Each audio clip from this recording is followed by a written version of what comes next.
So Bye-bye. it's very interesting that I saw a tweet about how many Twitter followers of all the players that go into Master Madrid, and like it's really great to see that someone finally he can surpass tens in that list. So because you are a player that from Fortnite, and what do you generally feel about this kind of switch, and what do you want to say to your fans or your audience beforehand? Yeah. I mean, about the switch, for me, I'm super happy that I made the switch. For me, it was quite a big risk because I had such a big audience in Fortnite, and I was still doing good competitively in Fortnite. But for me, I'm a very competitive person, and Fortnite isn't a very competitive game. So I wanted to do something I enjoyed more, and I knew I'd have more motivation for, which is why I swapped. And yeah, obviously it's gone pretty well because I'm here now. So yeah, no, to anybody that's recently started supporting me or has followed me from my transition from Fortnite to Valorant, I just want to say I appreciate a lot, and I hope we can do good at Masters for you. So yeah, thank you. Thank you. Thank you. Next question from Pedro Romero. Hello. Can y'all hear me? Yeah. All right, perfect. All right, then, Benji, thank you so much for taking the time and just answering these questions in this press conference. I just want us to just ask about the fact that this team made it to Masters Madrid despite not having as much expectations compared to the other well-known teams within EMEA. And my question for you is it's a simple one. Looking at the team's run to this point, how did it even happen? I mean, yeah, people didn't expect much of us. I think part of that is just due to because we are a lot of new players. I think people still expected, Fnatic to be super dominant. But I think, this is like the new era of Valorant. You're going to be seeing a lot of new tier 2 players coming up to tier 1, I believe, within the next few years. Because there's so many like talented players. And we did our trials for this team, and we trialed a lot of players. We were probably the first team out of any team in Europe to do our trials. And so we got basically our pick of players, and we got everybody we wanted. So I think that's why we've performed so well. Because yeah, we got all our first picks, and we know how well all our players play. And I think people didn't have high expectations just because they don't realize how good these players are. So yeah, I think that's why. Thank you. Next question from Manu Patito. Hi. Hi, Benji. I would like to ask you something quite personal. I wanted to ask, based on your personal perception, who do you think is the most creative player in your team in terms of microplays? Like, who do you think has the best ideas in game that can set the tone or make the team win a round just by innovating? Thank you. That's a good question. I think the first person that comes to mind is probably Miniboo, Dummy. There's a lot of mid-round stuff that he does and calls. A good one that I do remember was it was in overtime against Navi in the game that we need to win to qualify for Masters, and it was on Sunset. And he called like to triple push elbow, and he called like the whole play, and we just destroyed them, and it was a super important round. And I think he does a lot of that stuff a lot. So I think that makes his value of a player like super high. Obviously you guys can't hear the comms most of the time, but yeah, I think his comms are super good and his calls are really good. But I think all of us in general in the team have our own role, and we will make certain plays and certain calls. So yeah, I think it's important that as long as we carry on doing that, I think we're gonna keep doing really well. But yeah, I think Miniboo's a big part of making like good calls mid-round. Thank you. Thank you. Thank you. Next question from Ashim Gosu Gamers. Hi, Benji. Hello.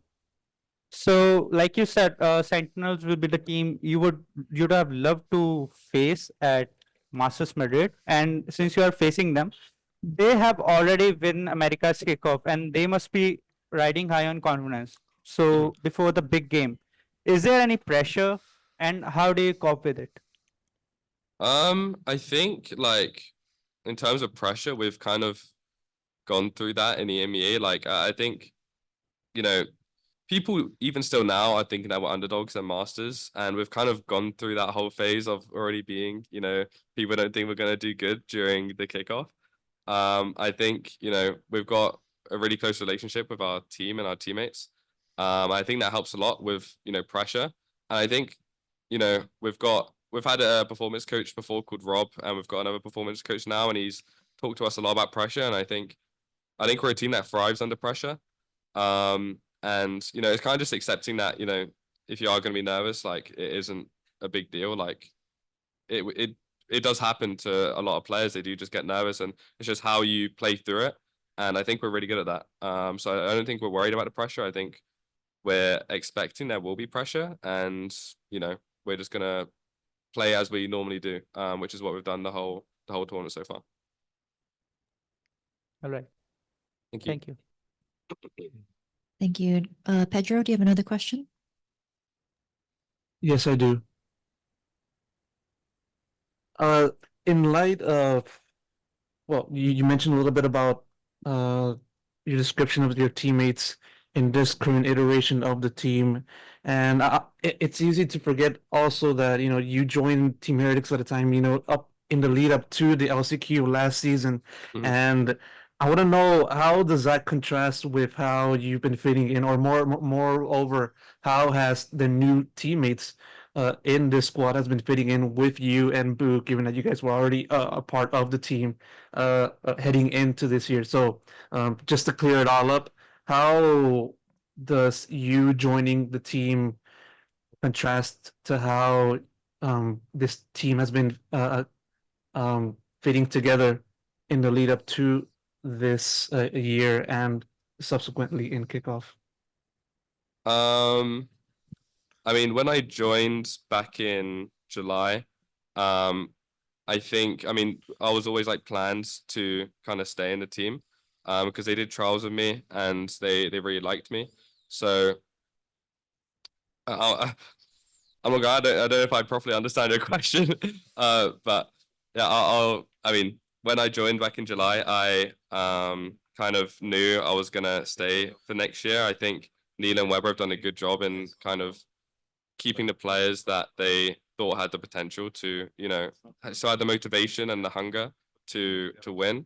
Obviously, me and Boo were the only ones that stayed. I think Boo, Neil, and Weber have a really good kind of synergy and connection together. And obviously, it wasn't showed that well last year, but now that we've got this new team, I think it shows a lot more with our strats and just everything with how we're playing. And I think with the new players that we've brought in, I think we made sure we found players that kind of understood how we want to play the game and was open to it. And I think a lot of it was we didn't want players that were already kind of molded by different like coaches, or just, you know, I feel like when you get kind of older and you become more, I don't know the word, maybe like independent as a player, like you've already got your set play style, it's quite hard to mold players when they get to that sort of age, and when they have that much experience. So that's kind of why we wanted young players, so that we can kind of play the game how we want to, and, you know, shape these players how we want to. So yeah, I think that was kind of our vision for this year. Thank you. Next question from Cecilia. Hello, Celia from Esports Magazine. Can you hear me? I don't know, Yeah. checking in. Yeah, hello. Thank you. I have a quick subsection of questions. First of all, did you have the chance to scrim against other teams? And if so, is there someone that surprised you for how they play? Sadly, not yet. We haven't scrimmed any other teams in Madrid, or like any other teams that are playing in Madrid. A lot of that has just been we haven't had much time for, like, I mean, everybody's got different like times for media and stuff, so it's quite hard to find times to scrim other teams that are also at Masters. But I think in general we're not prioritizing scrimming other teams at Masters. So yeah, we haven't scrimmed anybody yet that are playing at Masters. Asking if I can ask a following up question on that. Yeah. Yep. Okay, thanks. I'm sure that you had some VOD review maybe of the other teams. Is there something that someone, like a specific player, has done in game that has been with you ever since, like something that surprised you? Not in particular, no. I think, I mean, for me at least, I like watching other Sentinels play and to see their different setups and stuff because I like to steal those. But one person in particular, not really, but no, I like to watch other, Cyphers or, Killjoys or anybody play just to, steal their stuff. But I haven't, not anyone in particular, no. Thank you. Thank you. Thank you. Are there any questions in the room? Okay, you could come here.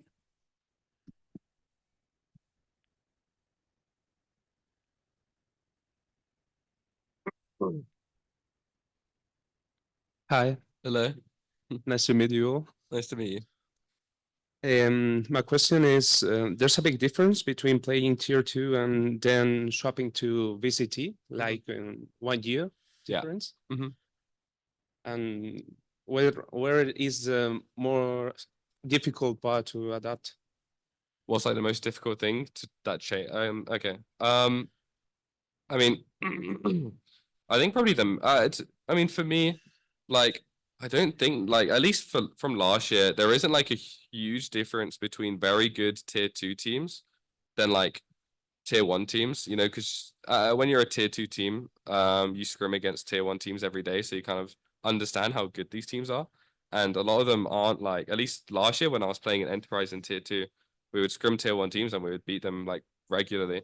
So I kind of realized that it wasn't that big of a difference. And it was kind of the same like from tier 3 when I was playing in tier 3, scrimming tier 2 teams, I realized like I was good enough. I think the biggest difference is just the amount of eyes you have on you. I think, especially with EMEA tier 2 and the way it works, you don't really have much viewership compared to like NA, for example. So I think the main thing is just viewership. Like you've got a lot more eyes on you. If you do something bad, people are going to tell you. Or, if you do really good, then people are also going to tell you. So I think that's probably the main difference. And, the way I see it is a good thing. I like knowing that more people are seeing me playing good. And yeah, I think that's the main difference. Thank you. Thank you.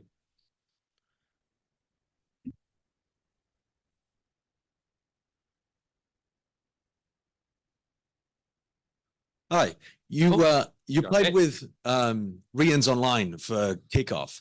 Yeah. Can you explain a bit about how the team dynamic worked there with a player that wasn't with you guys on stage? I saw at the end when you were celebrating, a bunch of the players, including yourself, going back onto the headsets in order to celebrate with Rians who was stuck at home. Can you explain a bit about how that worked, kind of more with the emotional and mental side of what was happening at kickoff? Yeah, it's a good question.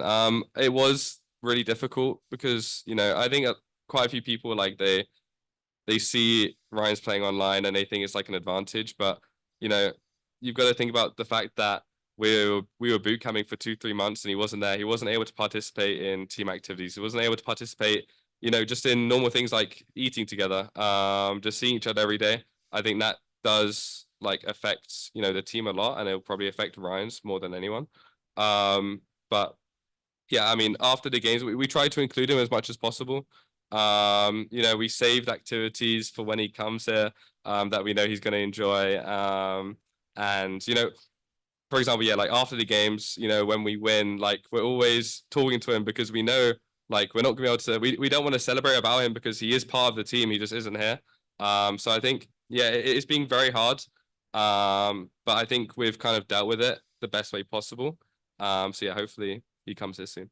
You said that you saved some activities that you knew that he would like. What are you talking about? Okay, well, he said that he really wants to go go-karting, so we're gonna go go-karting when he comes. And yeah, we know likes football as well. Sadly, we already played football. But yeah, we're gonna have some fun activities for when he comes for sure. And a follow-up question too. When we were doing a lot of the interview stuff with Carmine Corps after they ended up beating you guys in the finals, they said that one of the big adaptations was we're playing on ping. We just got to swing these guys.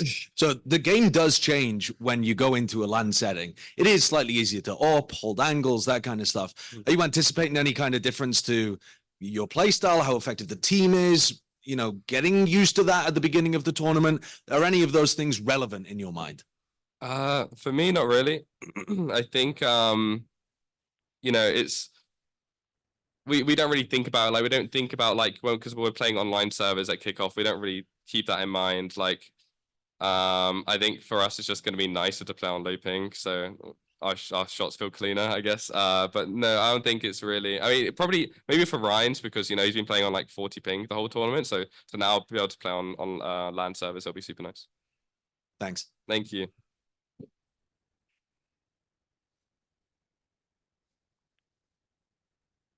This will be the final question. Hello, Benjy. Gustavo Hello. from Brazil. QCK told me that you are the guy he's most looking forward to play against because you came from the same game. So I wanna know if you knew him from Fortnite and if you're looking forward to play against him too. I did actually know he was from Fortnite, no, but that makes me really happy because I've seen him play and I think he's really good. And Loud is a team that I do really want to play against. So no, it makes me really happy. And yeah, I'm definitely excited to play against him and Loud. Thank you very much. Thank you. Thank you very much. That concludes our scrum with Benjyfishy. We'll be back momentarily with the next one. Perfect. Thank you, guys.